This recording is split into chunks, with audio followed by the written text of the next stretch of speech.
병역 기피 논란의 중심에 서 있는 가수 유승준의 사증 발급 취소 거부 소송의 두 번째 재판에 대한 항소심이 판결 선고를 코앞에 두고 다시 변론을 재개한다.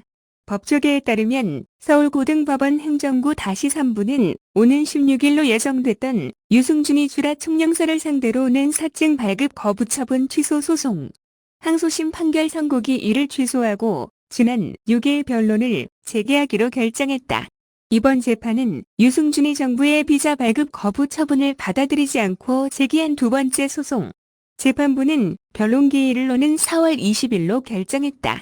유승준은 지난 2002년 군 입대를 앞두고 미국 시민권을 취득하며 병역 기피 논란에 휩싸인 끝에 결국 한국 땅을 밟지 못하고 현재까지도 한국 입국이 불가능한 상태다.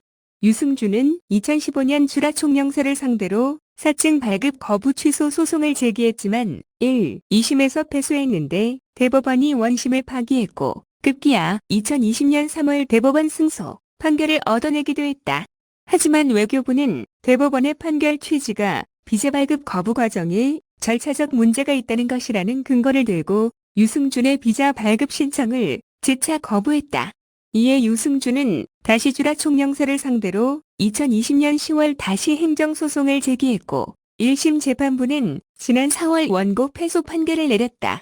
이후 1심 선고에 불복해 2심으로 넘겨진 이번 재판에서 재판부는 양측의 입장을 취합한 이후 1심 판단에 대한 법리적 해석과 관련한 부분과 재량권 행사 쟁점, 유승준의 외국인 또는 재외국민 신분에 대한 내용을 지적하는 모습을 보였다.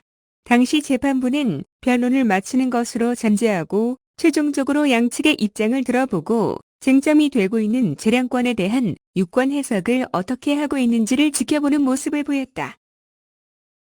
라 총영사 변호인은 대법원 판결 이후 재처분을 해야 하는 입장에서 유승준 측의 입장 변화가 없는지를 확인하고 법무부와 병무청 입장을 취합해서 내부적으로 회의를 했다라고 답했다.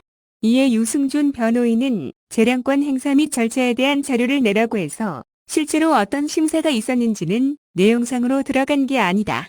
형식적으로 제출된 것일 뿐이다. 특별히 과거 사정이 달라진 게 없어서 우리 입장에서 밝힐 것이 없었고 내부적인 조사나 법률 검토 등을 거쳤을 수도 있는데 이런 상황에서 인지를 못했기 때문에 재량권 심사 과정이 실질적으로 이뤄진 게 아닌 듯 보인다라고 반박했다.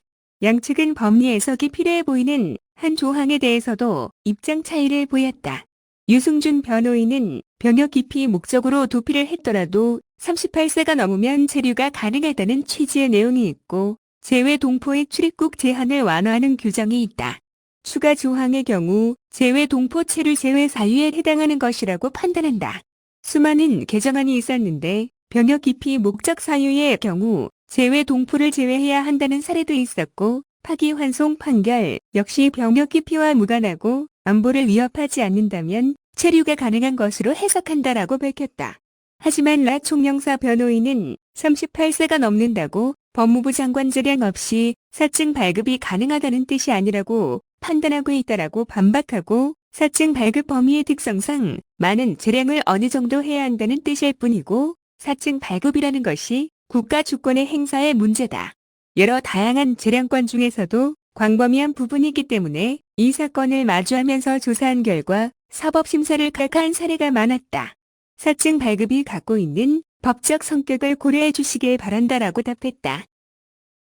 이에 추가로 유승준 변호인은 재외동포법의 취지나 외국 국적 동포의 경우 우리나라에서 태어났던 사람이 후천적 사유로 외국 국적이 된 경우이기에 국민의 주권을 보호하는 차원에서 필요한 것이고 일반적인 외국인보다 더 못한 대접을 받고 있다고 생각한다라고 재반박하는 모습도 보였다. 유승준의 병역 기피 이슈로도 큰 관심을 모았던 이번 사증 발급 소송은 주라 총영사에 거듭된 사증 발급 거부에도 여전히 소송이 끝을 보일 기미를 보이고 있지 않는 듯하다.